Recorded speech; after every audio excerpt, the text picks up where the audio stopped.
Hi, I'm Erin Hart. I'm the Senior VP and Chief Impact Officer at Expect More Arizona.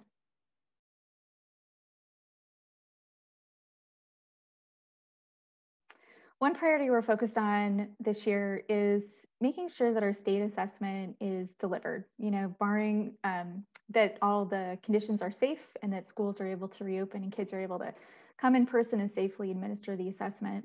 We think it's important to do that because we need to know where our students stand. It's been more than a year that we've had some progress data on Arizona students. And when it comes to equity, we know we need that data to be able to see where we need to direct our resources, our professional development, and our attention so that we can support our students that are struggling. And we know that gap is widened, right, with the pandemic. And so this data is more important now than ever. One other thing we've been working on that's related is to untangle the assessment from the accountability system.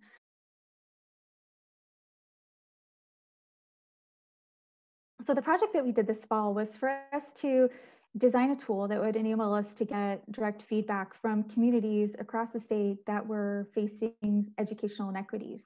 So we wanted to go talk with parents directly to find out how achievement gaps and how issues with the education system were playing out for them in real life every day. We were able to conduct some 4 community forums in Southern Arizona and here in Central Arizona in the Phoenix area to hear that voice from parents.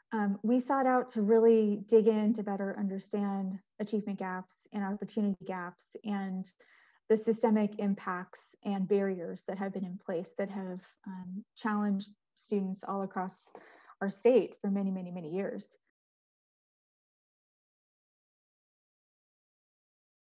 What we've heard from parents and what their concerns were how do we effectively measure student progress? There's no way for them, and these were their words, for them to really understand how their child was doing. In many cases, parents were not able to help their kiddos with their coursework because they're not equipped to do so. They're not teachers and they're not IT experts, but they're often asked on a daily basis to help their kids navigate in some cases what were pretty complex IT systems or computers, which might be new to home environment. We also heard a lot of concern for parents who had kids of special needs and making sure that those kiddos were receiving services. The other thing that we heard from parents was that they had concerns around grading and felt like their schools and grading just felt out of touch with the moment. That really resonated for me because it's really a reflection that because of the moment that we're in and the environment that we're in with the COVID pandemic, that we should be putting first and foremost at the focus of our work, how, the heart and the health of our students, both mentally and physically, to make sure everybody's doing okay. The assessment should be to check in to see how our students are doing and then reflect back to see where do we need to target our resources to make sure that all kids and all schools have the opportunity to be successful. But in Arizona, I think where we've been is that we've used the assessment and the accountability system as ways to either help incentivize those who are already doing well or to penalize those who really aren't doing well.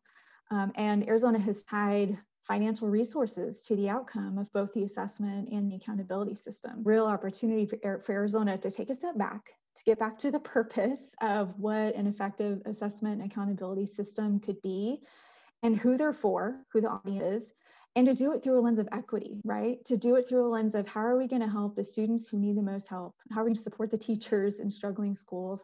How are we going to make sure that all kids have an opportunity to succeed? I think that's the real benefit. That's the real promise of both an accountability and a statewide assessment system.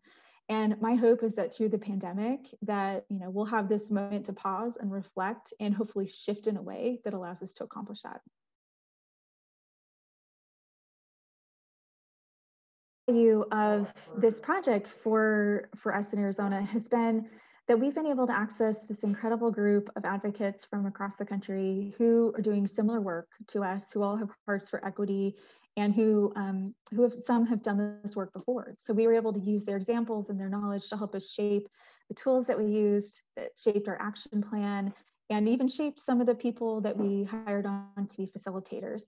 So we're excited about that work. We've learned a lot from it. And I think it's leaving a lasting tool in our toolbox that we can use to engage parents in other ways across the state.